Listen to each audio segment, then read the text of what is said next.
Sim. Bismillahirrahmanirrahim. Assalamualaikum warahmatullahi wabarakatuh. Waalaikumsalam warahmatullahi wabarakatuh. Alhamdulillahilladzi bi ni'matihi tatimmus shalihat wa bi fadlihi tatanazzalul khairat wal barakat wa bi taufiqihi tatahaqqaqul maqasid wal ghayat. Asyhadu an la ilaha illallah wahdahu la syarika lah wa asyhadu anna Muhammadan abduhu wa rasuluhu la nabiyya ba'da. Allahumma shalli wa sallim wa barik ala nabiyyina Muhammad wa ala alihi wa sahbihi wa man tabi'ahum bi ihsanin ila yaumil. Bapak Ibu sekalian yang insyaallah dirahmati oleh Allah Subhanahu wa taala. Alhamdulillah, bersyukur kehadirat Allah Subhanahu wa taala atas limpahan nikmatnya kepada kita semua, sehingga sampai saat ini Allah masih melimpahkan nikmat yang banyak kepada kita, utamanya nikmat berupa iman serta Islam. Dan tentu syukur yang sesungguh-sungguhnya meliputi lisan, hati maupun amal. Maka insyaallah dengan syukur itu Allah akan riayah iman serta ketakwaan kita kepada Allah. Salawat dan salam semoga senantiasa Allah limpah curahkan kepada uswah hasanah kita Nabi Muhammad sallallahu alaihi wasallam, ahlul bait beliau, sahabat-sahabat beliau dan seluruh pengikutnya sampai akhir zaman nanti. Bapak Ibu sekalian, tentunya sudah maklum bagi kita bahwa saat ini kita ada di bulan Dzulhijjah. Bulan yang luar biasa. Jadi ketika kita memahami betul, maka kita akan mengetahui betapa sempurna Islam itu. Betapa sempurna Allah mengatur urusan hidup kita, mengatur urusan berdin atau beragama kita. Dzulhijjah dikatakan Dzulhijjah karena memiliki makna yang pertama, maknanya adalah yang memiliki hujjah atau argumentasi. Yang kedua, ulama mengatakan Dzulhijjah itu maknanya adalah bulan di mana di dalamnya ada ibadah haji, di mana sesungguhnya dua-duanya sama.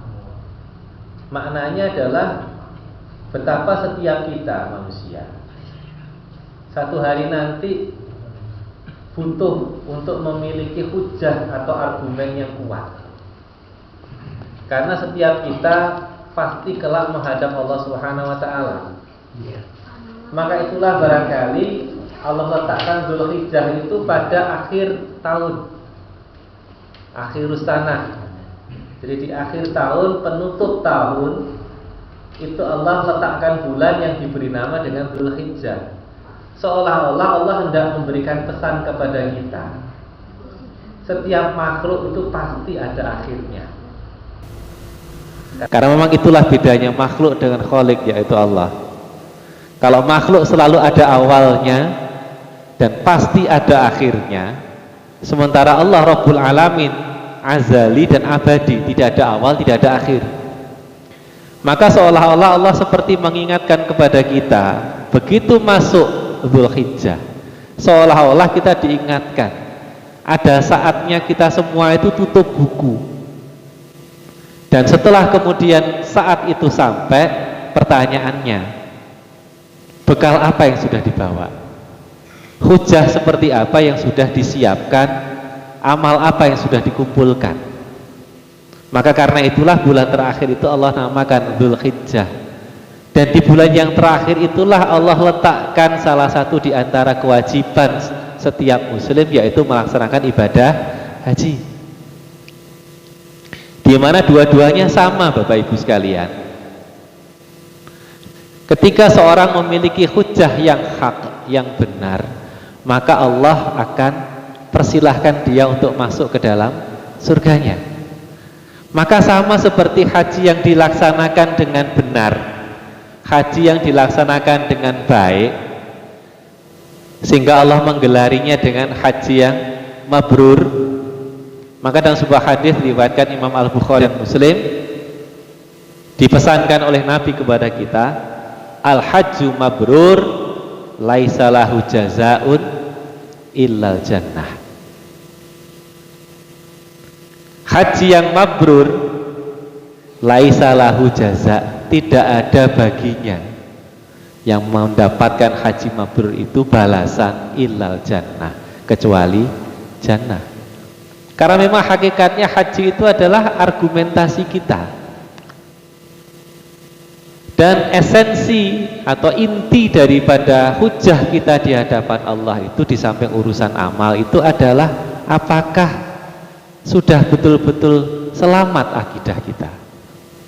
Apakah tauhid kita sudah betul-betul murni kepada Allah. Maka menarik sekali Bapak Ibu sekalian, ketika seorang melaksanakan ibadah haji, sebuah ibadah yang luar biasa pengorbanannya sejak dulu sampai sekarang. Kalau dulu perjalanannya luar biasa, ceritanya mbah-mbah nih butuh waktu 1 tahun lebih untuk berangkat haji karena adanya kapal layar. Butuh kesiapan fisik, mental, tentu juga harta dan waktu yang sangat panjang. Sekarang waktu yang sangat panjang itu karena mesti ngantri dan dananya juga semakin hari semakin besar, yang kemarin malah hampir 2 kali lipat dari sebelumnya. Artinya perjalanan yang sedemikian hebat, aktivitas ibadahnya itu nyaris tidak ada satupun bacaan yang diwajibkan. Ini yang menarik. Jadi tidak ada satupun bacaan wajib yang dalam tanda petik ya perlu kita hafalkan. Satu-satunya lafaz yang mesti diucapkan pada saat haji cuma satu, talbiyah, labbaik Allahumma labbaik, labbaik la syarika laka labbaik, innal hamda wa ni'mata laka wal mulk la syarika lak. Tidak ada bacaan yang lain. Menunjukkan apa? Bahwa hakikatnya yang diminta oleh Allah kepada kita itu adalah tunduk patuh. Dan Islam itu memang agama untuk seluruh makhluk, seluruh manusia. Maka dia akan mampu diamalkan oleh siapapun, sebodoh apapun dia. Maka taraf minimal seseorang beragama itu yang penting taat manut dengan aturan Allah. Sholat saja ekstrimnya kalau betul-betul sudah tidak ngerti apa-apa, asal gerakannya benar, arahnya menghadap kiblat, niatnya karena Allah, pokok hafal Al-Fatihah. Ekstrimnya sampai seperti itu. Sama seperti pelaksanaan haji. Intisarinya adalah di mana kita memurnikan tauhid kita kepada Allah. Maka bacaan talbiyah isinya adalah pengokohan tauhid. Bahwa kita mengijabah, memenuhi, menjawab, mengabulkan panggilan Allah. Kata-kata labba itu maknanya itu. Untuk apa? La syarika lak. Tidak ada sekutu dari Engkau ya Allah. Jadi Allah itu esa, tidak ada sekutu baginya. Hanya itu saja yang dilafazkan, tidak ada yang lain. Dan bahkan yang lebih luar biasa lagi bagi Bapak Ibu mungkin yang pernah haji dan umrah, satu-satunya niat ketika hendak melakukan ibadah yang majma' alaih, ulama semua sepakat, semua mazhab mesti dijaharkan, itu cuma niat haji dan umrah. Karena umrah juga haji kecil. Sementara yang lain masih ada khilaf di sana sini. Tapi khusus untuk haji niatnya mesti dijaharkan. Labbaik Allahumma hajjan. Seolah-olah Allah tidak mengabarkan kepada kita urusan tauhid itu kayak bahasanya Pak Adi harus loud and clear, harus nyaring dan jelas bahwa kita memang betul-betul menjaga diri kita jauh terbebas dari urusan-urusan yang bersifat kesyirikan. Dan uniknya Allah meletakkan ibadah itu di akhir tahun. Bulannya namanya Dzulhijjah.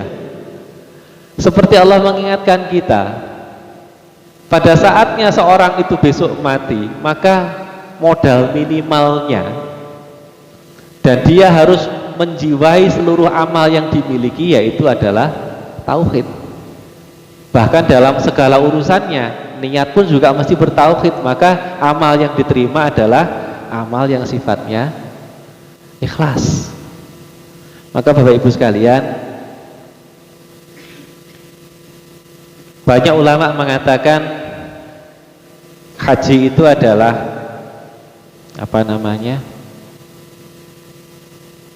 sebuah ibadah yang menggambarkan perjalanan ke akhirat.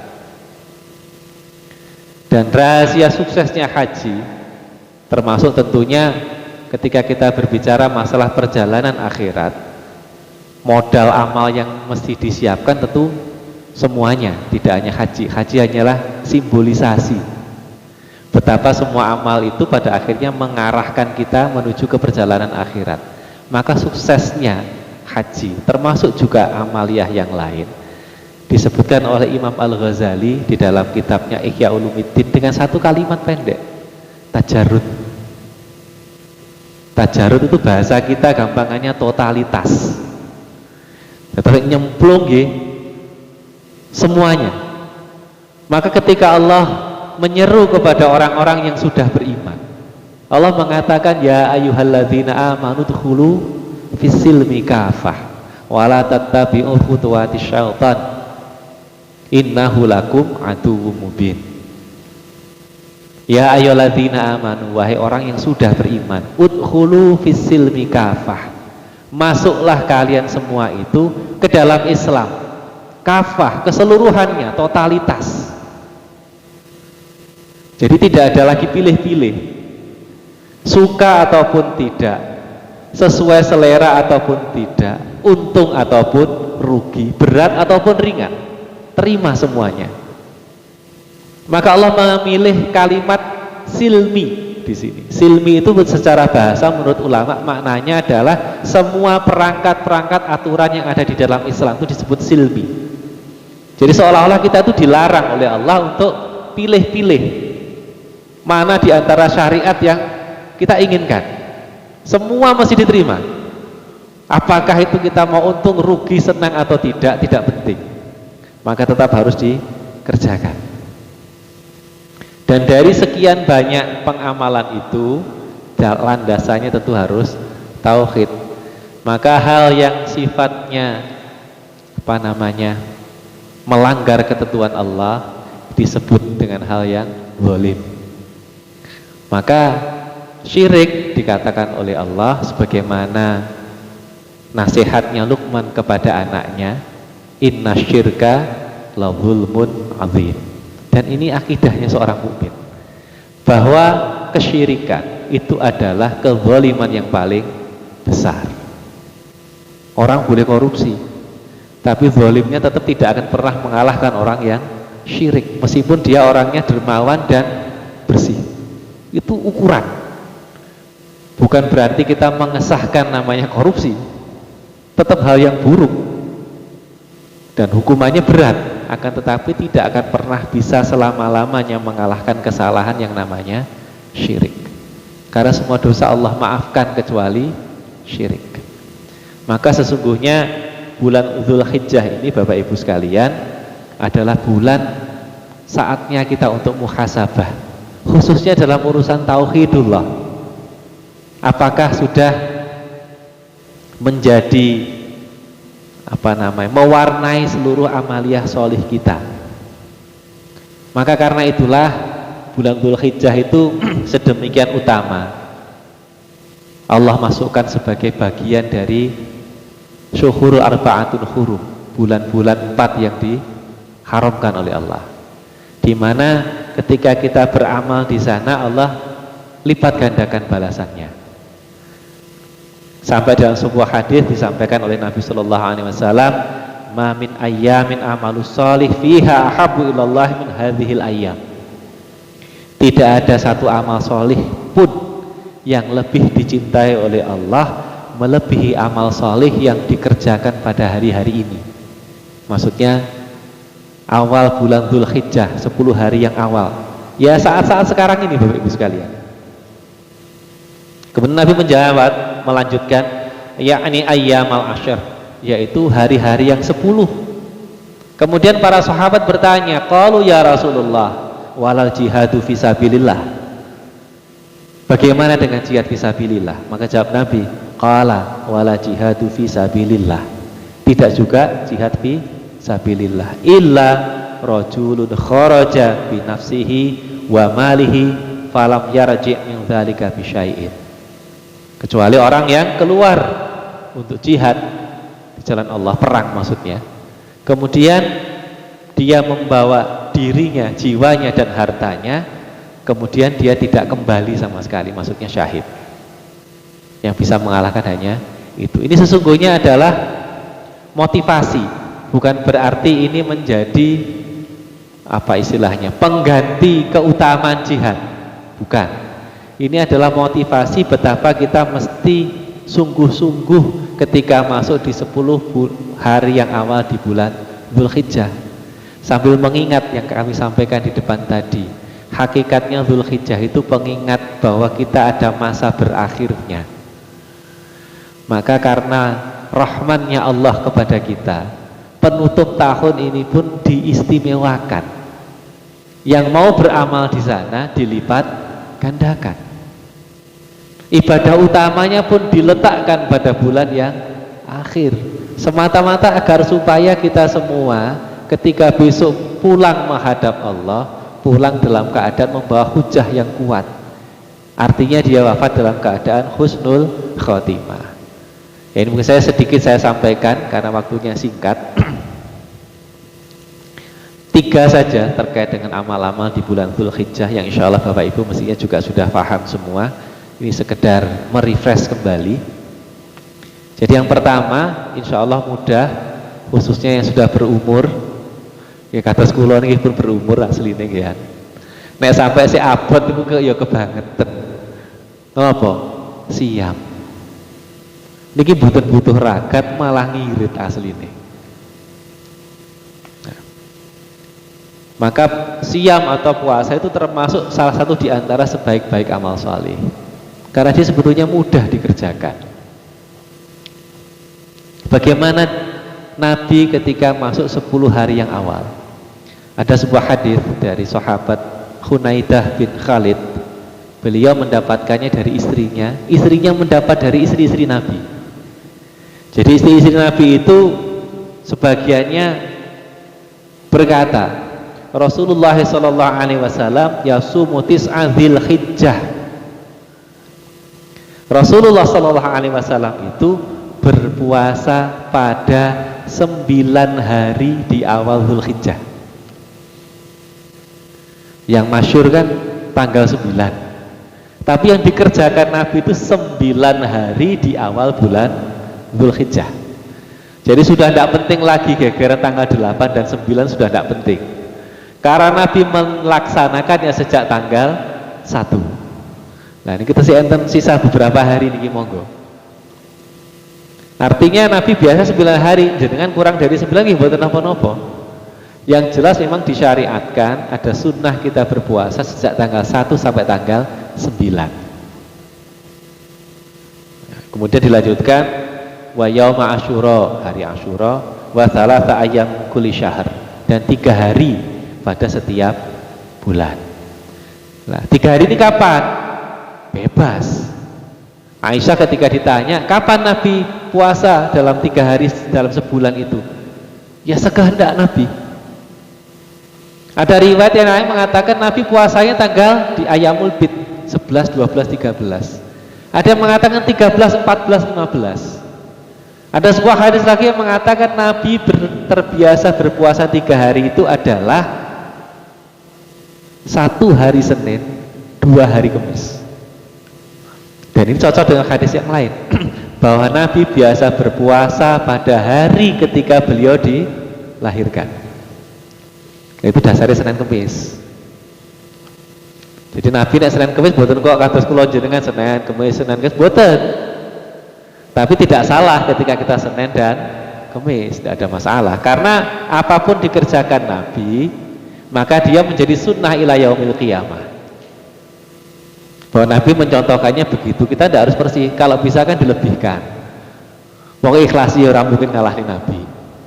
Nah, setidaknya bilangannya kita tambahkan, insya Allah itu juga tidak terlalu berat. Itu Itu yang pertama Bapak Ibu sekalian, siap. Ya kali ketika Dzulhijjah ya kita mengingat diri kita. Kalau kita siam, insya Allah lebih ringan melakukan amal soleh yang lain, lebih khusyuk ketika kita zikrullah. Dan bahwa tentu balik lagi niatan-niatan amal kita khususnya siam, meskipun barangkali 9 hari itu kan terlihat hebat karena hari-hari ini jarang yang mengamalkan. Tentu mesti dipelihara satu hal terkait dengan keikhlasan niat. Karena salah satu di antara beratnya memulai amal itu adalah mengikhlaskan niat. Karena kadang-kadang muncul di situ riya.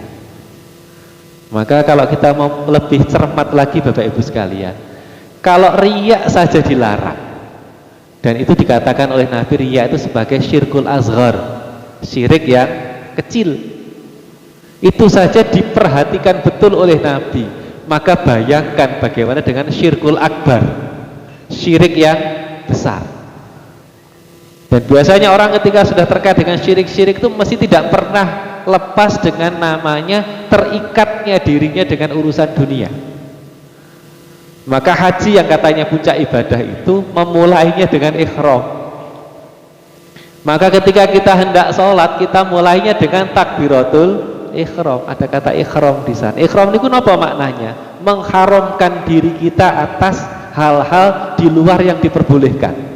Kalau sholat berarti diharamkan kita mengerjakan hal-hal di luar yang terkait dengan ketentuan sholat.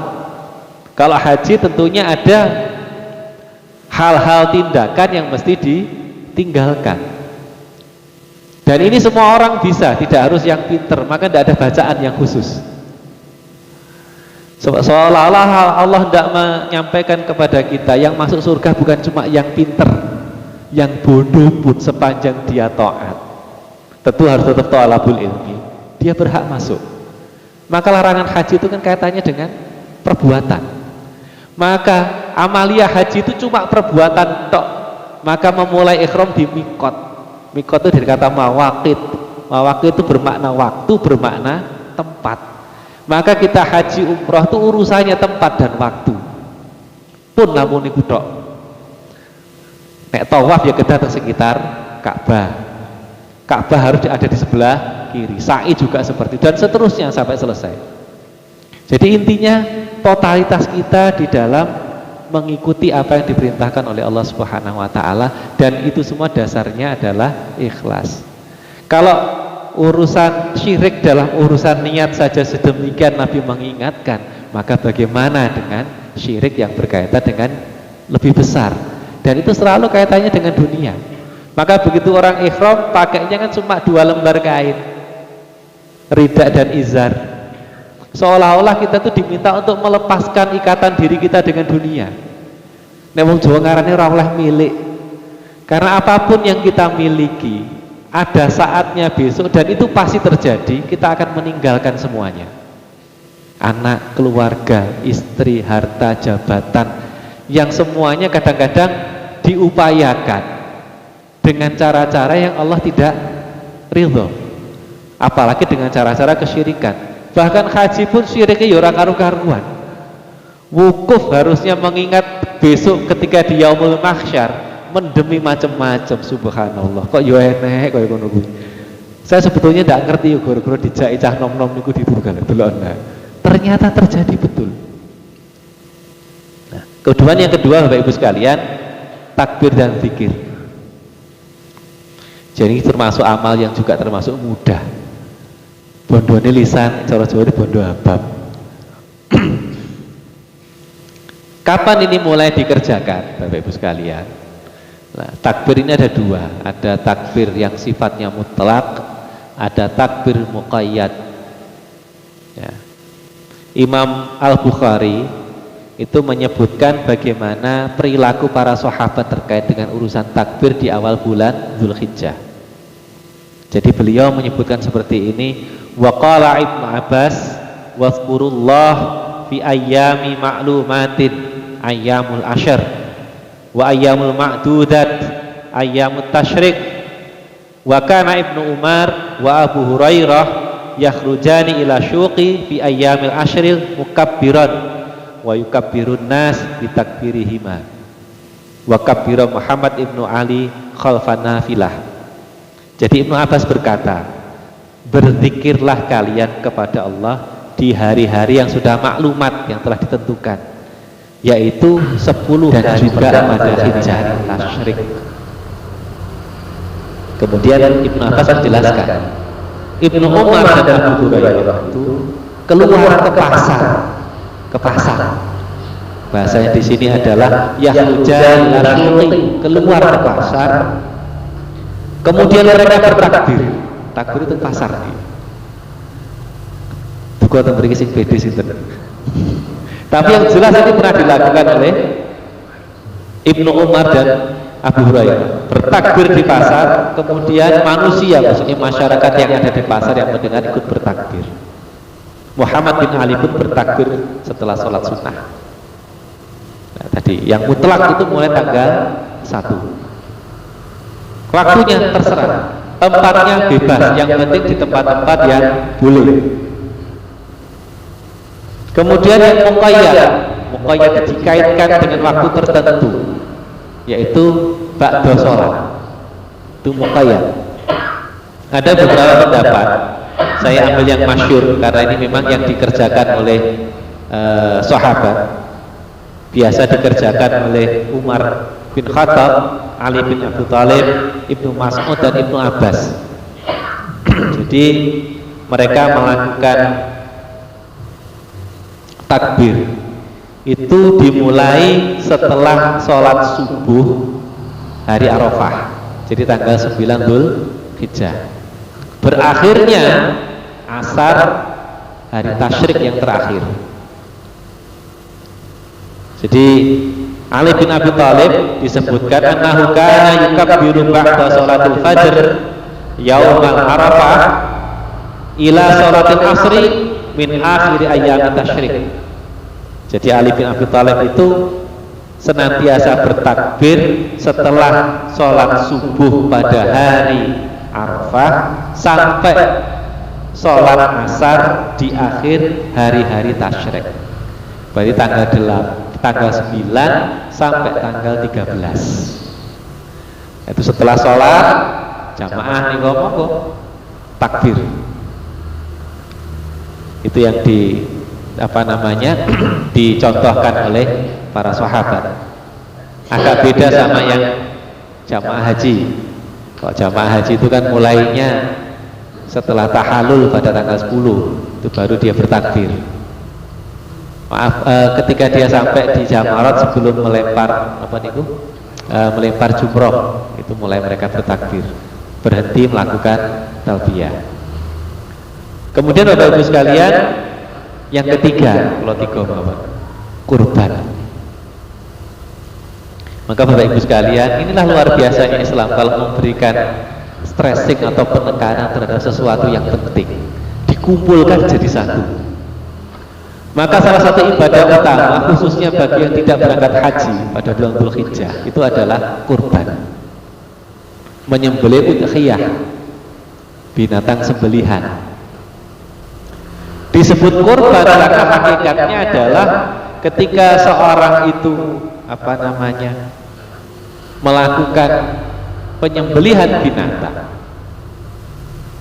motivasi utamanya adalah mendekatkan dirinya kepada Allah, taqarrub ilallah. Dan orang yang paling dekat posisinya di sisi Allah adalah yang paling takwa. Inna akramakum indallahi atqakum. Yang paling mulia di sisi Allah adalah orang-orang yang paling bertakwa. Maka Bapak Ibu sekalian, itulah syariat kita, syariat Islam. Korban itu hakikatnya adalah mendekatkan diri kepada Allah. Dari sisi sejarah kita meneladani Nabiullah Ibrahim alaihissalam.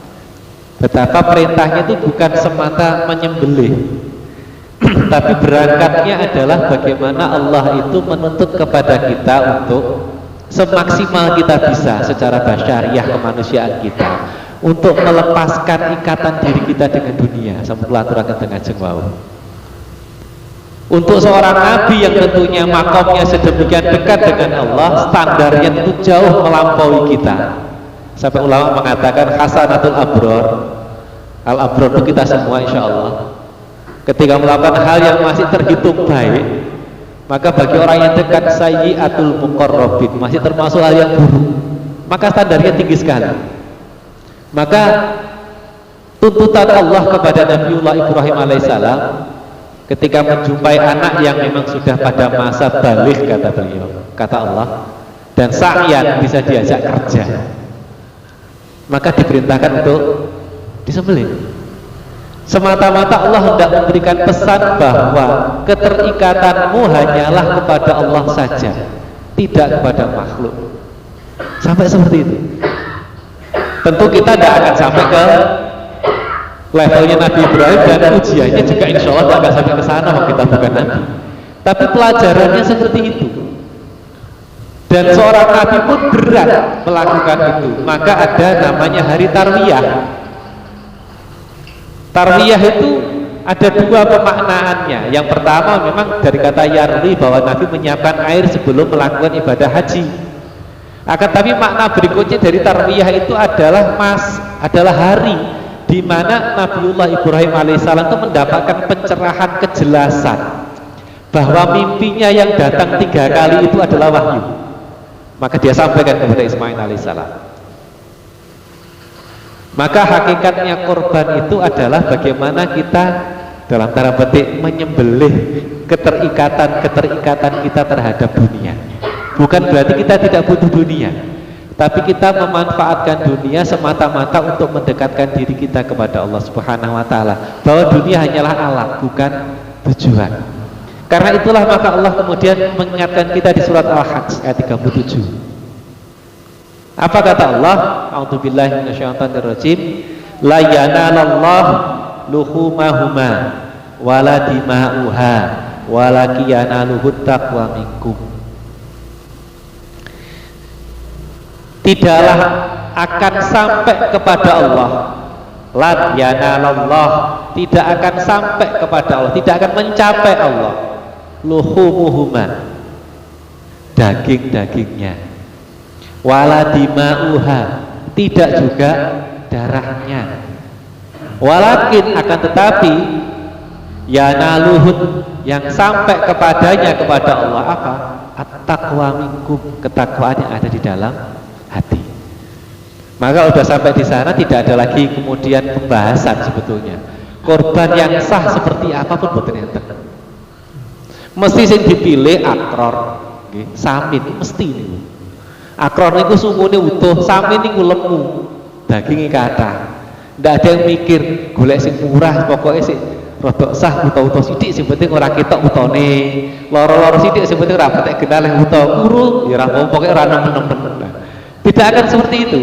Karena kalau masih berpikir seperti itu masih terikat dia dengan dunianya.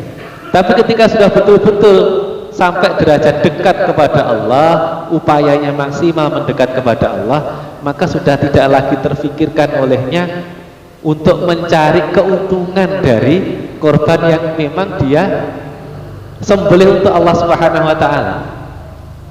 Jadi sesungguhnya bukan semata menyembelihnya, bahwa setelah disembelih cara kasarane nyuwun sewu secara fikih dipanah dhewe kabeh nggih mboten napa-napa sakjane. Akan tetapi adalah tadi motivasi dibalik ketika kita melakukan aktivitas korban tadi. Karena apa Bapak Ibu sekalian? Dalam surah Al-Hajj ayat yang pertama Bapak Ibu sekalian, ini yang menarik dari surat Al-Hajj. Judulnya tentang haji, tapi ayat pertama tidak membahas haji. Ayat pertamanya itu Allah malah mengingatkan kita, a'udzubillahi minasyaitonirrajim, ya ayuhan nasu taqu rabbakum, inna zalzalatas saati syai'un azim. Ya ayuhan nas, wahai manusia, ittaqu rabbakum, takwalah kamu kepada Rabbmu. Inna zalzalatas sa'ah, sesungguhnya saat atau hari di mana Allah menggoncangkan maksudnya hari kiamat, syai'un azim, adalah kejadian yang amat sangat besar.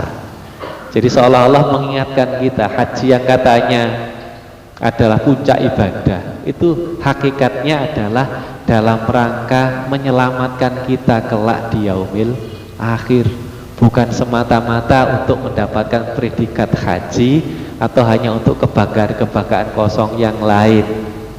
Dan bahwa hakikat haji itu adalah takwa, tidak penting apakah bisa melaksanakan yang afdol atau tidak. Orang sering terjebak dengan iso ngabung hajar aswad boten enten wajibe niku. Bisa mepet ke multazam badan seluruhnya. Kula tanglet niate napa nek ora njaluk urusan donya. Napa enten mepet terus njaluk Robbana atina nyuwun napa keselamatan akhir. Boten enten mesti urusane donya niku. Dan cara mendapatkannya subhanallah kadang boleh merah karu-karuan. Ketika perjalanan haji lupa untuk menolong yang lain. Padahal ibadah haji itu sedemikian longgar waktunya bagi yang mau belajar, sehingga tidak ada ceritanya terlambat hanya karena dia berusaha misalkan menolong orang lain. Itu hal-hal yang hari ini sering dilupakan, terjebak kepada fadilah-fadilah amal. Padahal yang paling utama dari pelaksanaan ibadah apapun, lebih-lebih lagi haji, adalah dalam rangka tauhid kita kepada Allah. Tujuannya untuk Allah, maka melaksanakannya pun sebaik mungkin sesuai standar Allah, dalam rangka tidak melakukan kezaliman sedikit pun. Ngambung hajar aswad tapi ngidek-ngidek kancane, lah ini wis ora bener. Karena tidak ada wajibnya mencium hajar aswad, dengan isyarat sudah cukup. Maka saya sampaikan di depan tadi Bapak Ibu, pelaksanaannya adalah kita melaksanakan yang diperintahkan, meninggalkan semua aktivitas-aktivitas yang dilarang. Tidak ada keterangan harus cari yang afdol, tidak ada. Justru kebaikan haji insya Allah karena itu kesungguhan kita, jadi tajarrubnya kita kepada Allah Subhanahu wa ta'ala. Salah satunya dengan nafi'un li ghairi, memberi manfaat kepada orang lain, bahkan kalau perlu mendahulukan orang lain. Mungkin itu Bapak Ibu sekalian bisa kami sampaikan. Insya Allah sebentar lagi sudah masuk waktunya sholat isya. Semoga ini jadi renungan untuk kita semua, bahwa Dzulhijjah itu seperti mengingatkan diri kita, sebentar lagi maut itu bisa datang kapan saja. 100 tahun hidup di dunia, untuk ukuran akhirat paling banter cuma sekitar 2 jam 20 menit, 1 jam 20 menit. Mungkin itu bisa kami sampaikan, ada kurang lebihnya mohon maaf. Assalamualaikum warahmatullahi wabarakatuh.